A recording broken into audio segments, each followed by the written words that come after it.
Hemos estado hablando en meses pasados acerca del avivamiento que necesitamos como iglesia, como individuos, como familia.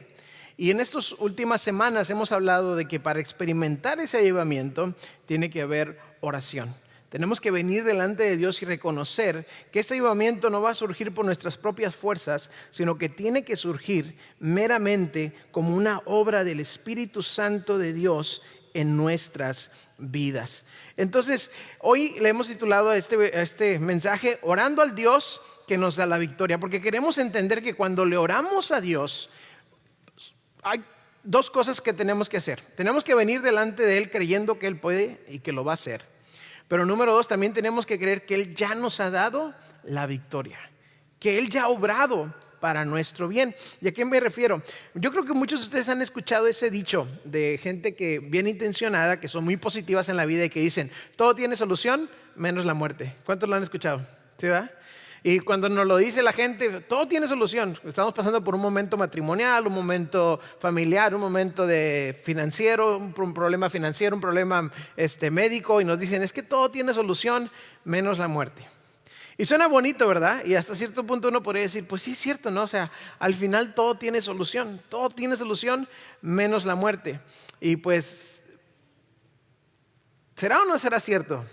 Indudablemente la gente que lo dice bien intencionada, y muchas veces así lo pensamos, y hasta cierto punto hay algo de verdad. Como seres humanos hemos logrado, a través de la sabiduría que Dios nos ha dado, tratar la mayoría de las enfermedades médicas, ¿verdad? Antes, por ejemplo, la diabetes, que se creía una enfermedad incurable, hoy se cree que a través de una buena dieta, un buen ejercicio, uno puede revertir la diabetes, ¿verdad? Y dejar de usar los medicamentos. A través de medicamentos naturales o medicamentos químicos se ha logrado, ¿verdad?, muchas cosas, y entonces sí se puede solucionar problemas financieros. Mucha gente dice que con trabajo, con aprender a ser disciplinados, ¿verdad? Es que no me alcanza. Bueno, pues si nos alcanza para andar en el McDonald's y para el café y para todo eso, entonces es cuestión de administrarnos. Pero sin embargo, hasta esta gente que cree que todo lo va a poder, bien intencionadamente reconoce que hay algo que el ser humano no puede solucionar por sus propias fuerzas, y es la muerte. De hecho, a veces que me toca predicar en los funerales, digo, pues sí, nos duele, ¿verdad?, la muerte de un ser querido, pero hasta cierto punto la muerte nos va a llegar a todos. Y tenemos que prepararnos, pensar para eso. De hecho, el 20 de octubre, después del culto, vamos a tener aquí una comida y va a haber un abogado, que es el abogado de nuestra iglesia, que porque contratamos sus servicios, va a venir a explicarnos cómo cada uno de nosotros puede prepararse teniendo ya un testamento, ¿verdad? Porque luego a veces les dejamos una gran pelea a nuestros seres queridos cuando nos vamos, aunque nada más les dejemos deudas, ¿verdad? Pero cuando les dejamos algo les podemos dejar muchos problemas. Entonces va a venir este abogado, y como es un abogado de la iglesia, cada miembro de nuestra iglesia puede con ellos pedirles que les hagan un testamento, y se los van a hacer gratis, ¿verdad? Porque es nuestro abogado de nuestra iglesia. Entonces va a venir y nos va a explicar cómo podemos y qué debemos prepararnos. Hay mucha gente que dice, no, yo no quiero pensar en eso porque yo no me quiero morir. Pues no, yo creo que nadie se quiere morir, pero va a llegar el tiempo en el que todos vamos a morir. A todos nos va a llegar ese lugar. De hecho, pensando en esto, me acordé de un hombre que había visto en internet, que se llama Brian Johnson. Brian Johnson es un hombre como de 47 años, pero que desde hace como 5 o 7 años está haciendo todo lo posible por rejuvenecer o no envejecer. Tiene una cama como de rayos que en su casa, que se mete todos los días como por 1 hora. Toma aproximadamente 80 pastillas todos los días de vitaminas y situaciones. Duerme en un horario específico. Tiene un horario para hacer ejercicio también bien específico. Le injertan químicos, le cambian la sangre, y según él ha podido rejuvenecer 4 años. Y está gastando $2 millones al año, porque él es una persona rica, para rejuvenecer. Pero la verdad es que por más joven que se ponga, se va a morir joven, ¿verdad? Pero todos vamos a morir. Es algo hasta cierto punto a lo que no podemos hacer nada. Qué bueno que nos cuidemos, qué bueno que guardemos dieta, qué bueno que tomemos medicamento, qué bueno que tengamos buenos hábitos. La verdad es que tarde o temprano nos va a llegar la muerte. Entonces, Pablo escribe a la iglesia de Corinto, porque fíjense que en la iglesia de Corinto había gente que no creía en la resurrección. Y esto es bien importante porque nosotros como cristianos sí tenemos una solución para la muerte. ¿Sí? ¿Cuántos pueden decir amén? Sí, tenemos una solución para la muerte, porque aquel que tiene a Cristo tiene la vida eterna. Entonces, para nosotros como cristianos, el morir físicamente no es el fin, es en realidad el comienzo de nuestra verdadera vida. Es nuestra graduación, es el entrar a la presencia del Señor. Cuando uno cristiano muere, para mí es muy difícil predicar, porque no puedo asegurarle la entrada al cielo. No puedo darle mucho ánimo a la gente, más que decirles que se guarden sus recuerdos. Pero una persona que muere en Cristo tiene vida eterna. Nosotros tenemos solución para la muerte. Es lo que nos caracteriza como cristianos de otras religiones. La diferencia es esa, la resurrección. De que nosotros sabemos, creemos que vamos a resucitar. Y en la iglesia de Corinto había algunas personas que creían que sabían mucho y decían no vamos a resucitar, no es posible. ¿Por qué? Porque ellos se habían criado en un contexto griego y los griegos, que se creían también muy intelectuales, decían, bueno, como tenemos este cuerpo que nos hace hacer las cosas que no queremos, este cuerpo que nos lleva a las tentaciones y pecamos en este cuerpo, no podemos volver a resucitar. No podemos volver a tener otro cuerpo. Ellos creían que dentro de nosotros el alma es como una chispa, y entonces al morir este cuerpo se acababa y la chispa se unía a Dios, que es todo. Y se oye bonito, ¿verdad? Hasta se han hecho caricaturas pensando en eso, pero no es así. Nosotros creemos que hay una resurrección. ¿Por qué? Porque Cristo resucitó. Y los que estamos en Cristo vamos a compartir con Él también su resurrección. Y entonces Pablo empieza a darles una explicación teológica donde él dice, no nada más va a resucitar su espíritu, les dice, va a resucitar también en un cuerpo nuevo, un cuerpo diferente, pero van a resucitar en un cuerpo. Y empieza él a darles muchas explicaciones, pero para él lo importante es que entiendan que va a haber resurrección. Y esto es bien importante también para nosotros. La vida no tendría sentido si no hubiese resurrección. Pablo les dice a los de Corinto, si ustedes no creen que hay resurrección, pues entonces comamos y bebamos que mañana moriremos, ¿verdad? Si no hubiese resurrección, si no vamos a ir delante de Dios a darle cuentas, pues de qué caso tiene restringirnos a hacer lo correcto aquí en esta vida, hacer sacrificios, si al cabo nos vamos a morir todos y ahí se va a quedar. Dice Pablo, si ese fuera el caso, coman, beban, hagan lo que se les pegue la regalada gana. Pero dice Pablo, pero no, tenemos resurrección. Y la prueba de eso es que Jesús resucitó. Y como Jesús resucitó, Él es como las primicias, el primero de todos los que vamos a resucitar. Miren lo que les dice, estamos en 1 Corintios 15. En el versículo 20 les dice, lo cierto es que Cristo ha sido levantado entre los muertos. Esto es lo que sabemos de seguro. Cristo se levantó de los muertos, ¿sí? Y se levantó como la primicia, lo primero de los que murieron. Y esta palabra primicia es como cuando se acostumbraba en aquel tiempo que se sembraba algo y lo primero que salía, no era todo, pero lo primero que salía, esos tomatitos o esos borreguitos que nacían primero, se apartaban para traerlos delante del Señor, era lo primero. Así también nos dice que Jesús resucitó como el primero de todos los que hemos de morir creyendo en Cristo. ¿Sí? Los griegos creían que el cuerpo no iba a resucitar. Los fariseos creían que sí iba a haber una resurrección de cuerpo. Los saduceos no creían en la resurrección, pero Pablo les dice que hay testigos de la resurrección y que por eso es verdadera. Si alguien les dijera, por ejemplo, que tal persona resucitó, pues estaría difícil de creer. Pero Pablo les dice, es que no nada más les digo que resucité. Dice, cuando Jesús murió, estuvo sepultado, pero resucitó, dice, se le apareció primero ¿a quién? A Pedro. El primer testigo es Pedro. ¿Y cómo sabemos que es cierto y que Pedro no lo inventó? Bien sencillo. Cuando Jesús muere, Pedro está escondido, con miedo. Pero cuando Jesús resucita, Pedro sale con fe, predicando, dispuesto a entregar su vida, porque ahora cree que así como Jesús resucitó, él también un día resucitará, ¿verdad? Entonces Pedro lo vio, pero no solamente Pedro, dice Pablo, se le apareció a los 12, en 2 ocasiones se le apareció a los 12, una vez que no estaba Tomás y otra vez que regresó para que Tomás lo viera, porque aquel Tomás era como nosotros, quería ver para creer, y se les aparece para que estén seguros, come con ellos para que estén seguros que Él ha resucitado. De hecho, Pablo dice que también más adelante se le apareció a 500 hermanos juntos. A 500 a la vez. Y dice, la mayoría de los cuales vive todavía. Cuando Pablo escribía, les dice, no se lo estoy diciendo yo, ustedes acuérdense, hay que personas que todavía viven, alrededor de 500, que vieron a Jesús resucitado. Y luego les dice, también se le apareció a Jacobo, Jacobo el hermano de Jesús, se le apareció a él. Y a todos los apóstoles se les apareció. Y por último, dice Pablo, como aún nacido fuera de tiempo, se me apareció también a mí. Dice Pablo, ¿quieren pruebas de que Jesús existe? Yo, antes de ser cristiano, quería matar a los cristianos. Yo, antes de ser cristiano, odiaba a Jesús porque Jesús y esos cristianos habían venido a distorsionar mi fe, lo que yo creía como judío, como fariseo, y empecé a perseguirlos. Pero se me apareció ¿quién? Jesús resucitado. Como alguien fuera de tiempo, como un abortivo, dice la Reina Valera, se me apareció a mí también. Y Pablo cambia por completo, porque tuvo un encuentro con el Jesús resucitado, porque conocía el poder de la resurrección. Pablo, que antes de ser cristiano odiaba a los cristianos, dice la Biblia que respiraba amenazas de muerte, ahora que tiene a Cristo, le dice, hijitos míos.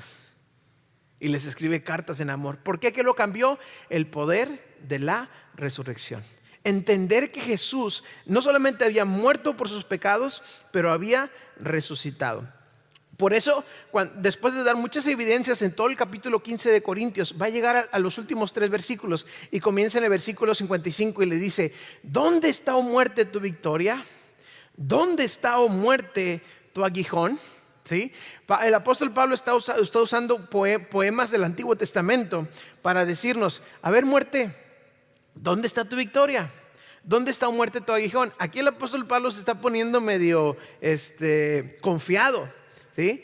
Ya de cuenta que si hubiera una versión Matamoros 2024 diría así como que, a ver, muerte, no que muy bule, no que muy acá, no que mucho poder, no que no había nada que no pudiéramos hacer contra la muerte. Dice, en Cristo la muerte ya no tiene victoria, la muerte ya no tiene aguijón. Pablo se está hasta cierto punto burlando de la muerte porque no tiene miedo a la muerte. En el contexto histórico a la muerte se le personificaba. En el contexto histórico los judíos se hablaba de la muerte como una persona, muy parecido a lo que a veces hacemos en nuestro contexto hispano. Pensamos en la muerte como un esqueleto con una, no me acuerdo cómo se llama esa, como una hoz, ¿verdad? Para un palo con una navaja arriba. ¿Cómo se llama? Una osa, ¿verdad? Y lo personificamos y pensamos que la muerte es esa entidad espiritual que un día va a venir por nosotros. Y que hasta cierto punto, si tenemos una mentalidad que no tiene a Cristo, decimos no hay nada que podamos hacer. Cuando la muerte venga por nosotros, hasta ahí quedamos. Pero Pablo le dice, muerte, si quieres venir por mí, ven porque tú ya no tienes victoria sobre mí. Muerte, si quieres venir detrás de mí, ven porque ya no hay castigo. No hay castigo, el aguijón es una forma de castigo. No sé si a ustedes les ha picado alguna vez una abeja. Muchas veces pica y se va y queda el dolor, pero muchas veces todavía deja el aguijón ahí, una avispa. Y mientras está ese aguijón es como un castigo, un dolor. Y le dice Pablo, tú, muerte, ya no tienes castigo para mí, porque en Cristo ya tengo la victoria. Él explica que el aguijón de la muerte es el pecado y el poder del pecado es la ley. O sea, déjenme explicarles este versículo. El aguijón de la muerte es el pecado, o sea, el castigo de la muerte es el pecado y el poder del pecado es la ley. En la ley nos dice que si hacemos algo malo, vamos a morir. Dios les dijo al principio de Adán y Eva, esta es mi ley, si ustedes la desobedecen es una sola cosa que quiero que hagan, van a morir. Y entonces esa es la ley, y como ya había una ley, entonces tenía que haber un castigo, ¿verdad? Muchas veces mis hijos han hecho algo malo y he venido y examino la situación y ellos no sabían que lo que hicieron era malo. Entonces muchas veces yo no los castigo porque hicieron algo que no les había dicho yo que no debían hacer. Pero cuando yo les digo a mis hijos algo en específico que no quiero que hagan y como quiera lo hacen, doble castigo, porque ahora sí sabían y aún así decidieron hacerlo. Entonces Pablo dice, el pecado tiene poder porque se nos dijo que no lo hiciéramos y como quiera lo hacemos. Nosotros sabemos hacer lo bueno y no lo hacemos. Sabemos que es malo y vamos detrás de lo malo. Entonces el pecado tiene poder porque hay ley. Y luego el castigo del pecado es la muerte. El castigo más grande del pecado es la muerte. Y mucha gente dice, no, mire, yo he estado pecando y nada me ha pasado. espérate tantito. Va a llegar el momento donde tu castigo final es la muerte. Me recuerdo que mi esposa me dice que cuando eran chicos, su papá les decía, cuando se portaban mal, dice, en la casa vamos a hablar. En la casa vamos a hablar. Y pasaban el día, la mañana, la tarde, en la noche, ellos ya casi en su cama para dormir, y se ponían la cobijita y decían, y escuchaban su nombre, Karen, ven para acá. Y pensé que ya se le había olvidado, y no, van delante del papá y, ¿se acuerda que le dije? Sí. Venga para acá para darle unos cariñitos, ¿verdad? Para darle unas muestras de amor. Y muchas veces pensamos que como ha pasado el tiempo, Dios no se acuerda de lo malo que hicimos. Que todo eso malo que hicimos, como hicimos muchas cosas buenas, algunas cosas buenas, a veces fui al templo, a veces ayudé a alguien, pues ya se pasó. Pero va a llegar el tiempo en el que pensemos que ya estamos arropados, que ya lo hicimos, cuando el Señor nos llame a cuentas. Nos diga, Rubén, ven para acá, ven para acá. Vamos a ponernos a cuentas. Entonces, el castigo del pecado va a ser la muerte, y la muerte, el pecado tiene poder porque hay una ley. Pero dice Pablo, y esta oración del versículo 57 se le llama una doxología, como una alabanza. Dice, pero gracias a Dios, gloria sea a Dios, que nos da la victoria por medio de nuestro Señor Jesucristo. Imagínense, después de que él piensa de todo esto, dice, gracias a Dios que nos da la victoria por medio de nuestro Señor Jesucristo. Qué hermoso. Hay una condenación muy grande. Dios va a ser justo y va a tener que castigar. No se le va a olvidar, porque nos dijo, en la noche hablamos, nos dijo, en el tiempo del juicio nos vamos a poner a cuentas. Y va a llegar el tiempo en el que Él tiene que hacer disciplina, que Él tiene que hacer justicia, porque Él no es mentiroso. Y si dijo que sí algo, y si nos prometió que si nos descarriamos iba a pasar algo, Él lo va a cumplir. Pero gracias sean dadas a Dios, dice este pasaje, gracias sean dadas a Dios que nos da, no solamente nos da perdón, nos da victoria. ¿Y cuál es esa victoria que él habla? Que el poder de la resurrección, que ya no vamos a morir. ¿Por qué? Porque Jesucristo cumplió la ley. El poder del pecado es la ley. Entonces, como cumplió la ley, no había pecado, y como no había pecado, no hay muerte. Y los que estamos en Cristo, tenemos a Cristo, entonces hemos cumplido la ley, no tenemos pecado, y entonces no tenemos muerte. En Cristo tenemos victoria, en Cristo tenemos vida eterna, en Cristo tenemos el poder de la resurrección. ¿Cuántos pueden decir amén? Amén, ¿sí? En nuestro Señor Jesucristo. Si Jesucristo es tu Señor, fíjese, nuestro Señor Jesucristo. No nada más en Jesucristo, el Mesías, el mensajero, no, nuestro Señor. Si Jesús es tu Señor, y eso significa tu patrón, al que sirves, al que te has sometido, entonces si conoces de Jesús, no si has oído de Jesús, no si te cae bien Jesús, no si le oras a Jesús, si Jesús es tu Señor, entonces tienes salvación, y entonces tienes victoria. Y hay muchos versículos que nos hablan de esta victoria. Por ejemplo, primera de Juan, dice, primera de Juan 5:5, ¿quién es el que vence al mundo? Porque esta victoria no nada más es de la vida eterna. En este mundo, dice, ¿quién es el que vence al mundo? Sino el que cree que Jesús es el Hijo de Dios. ¿Cuántos aquí creen que Jesús es el Hijo de Dios? ¿Sí? Ustedes han vencido al mundo. Ustedes han vencido al mundo. ¿Ya nos escuchó el amén? Amén. Ustedes han vencido al mundo. Ustedes han vencido al mundo. Amén, porque Cristo que está en ustedes los ha hecho más que vencedores. Ustedes han vencido los problemas matrimoniales. Ustedes han vencido la tentación. Ustedes han vencido todo pecado que viene en contra de ustedes. Ustedes han vencido cualquier levantamiento del enemigo, porque Cristo está en ustedes, porque ustedes ya tienen la victoria, porque Jesús es su Señor. En el siguiente versículo también nos dice en Juan 16:33, yo les he dicho estas cosas para que en mí hallen paz. En este mundo afrontarán aflicciones. ¿Okay? No es que porque ya somos vencedores entonces ya no nos vienen las aflicciones. Nos van a venir los ataques del enemigo, nos van a venir las tempestades, van a venir la tentación, van a venir las dificultades. En este mundo tendrán aflicciones, pero anímense, sonrían, cobren ánimo, porque yo he vencido al mundo. Y si Dios está en ustedes, ¿quién contra ustedes?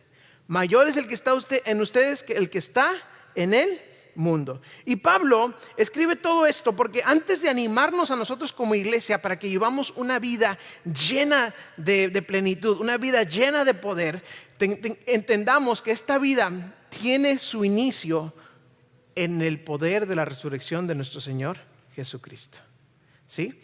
Una vez que entendemos que estamos seguros en Él, que no importa lo que nos pase a nosotros, que estamos seguros en Él por el poder de su resurrección, nos vamos a atrever a muchas cosas. De hecho, los misioneros antes, ya ve que ahora hay maletas, y muchos misioneros hoy van en avión y llevan sus maletas, y muchas veces tienen que vender sus propiedades, sus cosas, porque van a ir al llamado que Dios les hace.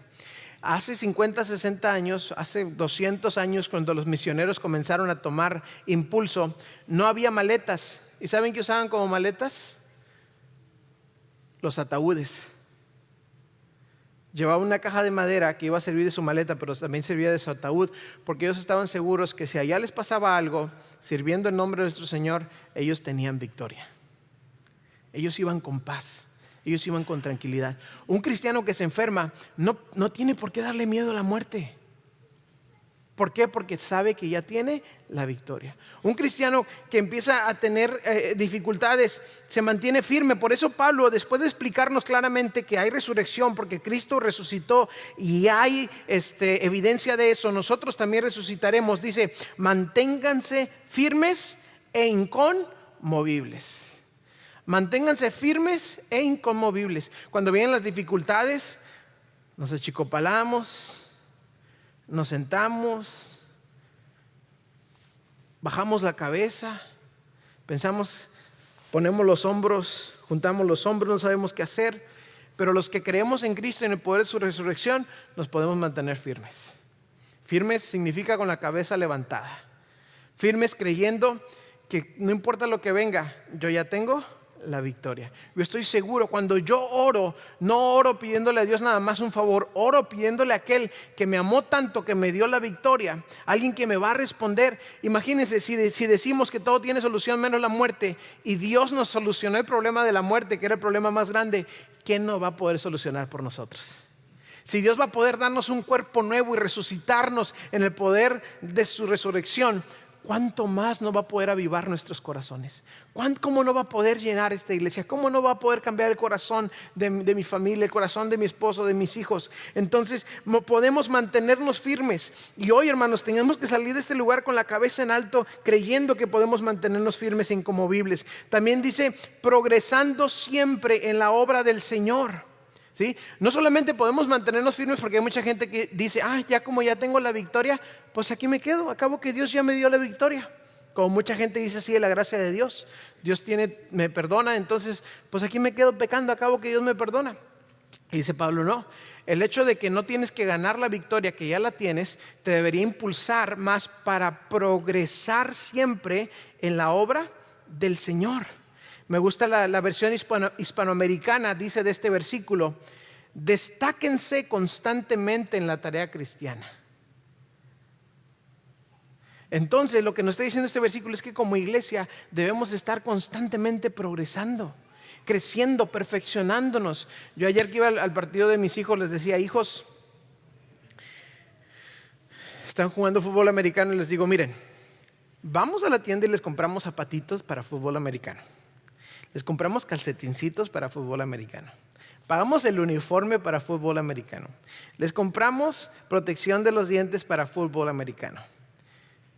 Entonces ustedes cuando vienen a jugar fútbol americano, vienen a jugar.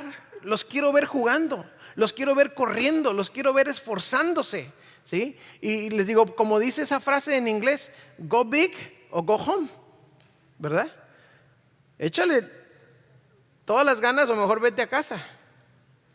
Y así en el andar cristiano, imagínense, no es que nos compraron zapatitos ni que nos compraron, el Señor compró nuestro cuerpo, pagó por nuestra alma, mandó a su Hijo Jesucristo que muriera en la cruz por nosotros, nos llenó de su Santo Espíritu de poder para poder cumplir la obra cristiana, para que nosotros no nos atrevamos a jugar, para que no nos atrevamos a esforzarnos, para que no nos atrevamos a perfeccionar, a destacarnos, a seguir progresando, a seguir aprendiendo. Y por eso ayer en el ensayo, y les pido disculpas a los hermanos en el ensayo, en especial a mis hijos, y yo les decía, no podemos nada más darle otro canto al Señor, no podemos nada más alabar al Señor a medias. con nuestros talentos tenemos que llevarlos siempre al límite. Tenemos que esforzarnos por hacerlo mejor, y una vez que llegamos, intentar hacerlo todavía mejor. ¿Por qué? Porque necesitamos seguir progresando siempre en la obra del Señor. Nunca sentirnos, bueno, hoy ya leí la Biblia, bueno, hoy ya somos 30, hoy somos 40 y somos 50. Constantemente, por el poder de la victoria que tenemos en Cristo, necesitamos progresar, necesitamos destacarnos constantemente en la tarea del Señor. No solamente vamos a poder estar firmes, sino que necesitamos progresar, avanzar, caminar hacia enfrente, dar pasos de fe. Y sigue diciendo el versículo: conscientes de que su trabajo en el Señor no es en vano. Tal vez ahorita no lo puedo hacer todo a la perfección, pero lo que estoy haciendo ahorita para el Señor, en la obra del Señor, no es en vano. No es nada en vano. Al menos me ha pasado como en 2 ocasiones. Hay veces que predico y digo, wow, qué feo prediqué. Wow, hoy se me olvidó todo, se me cuatrapearon las palabras.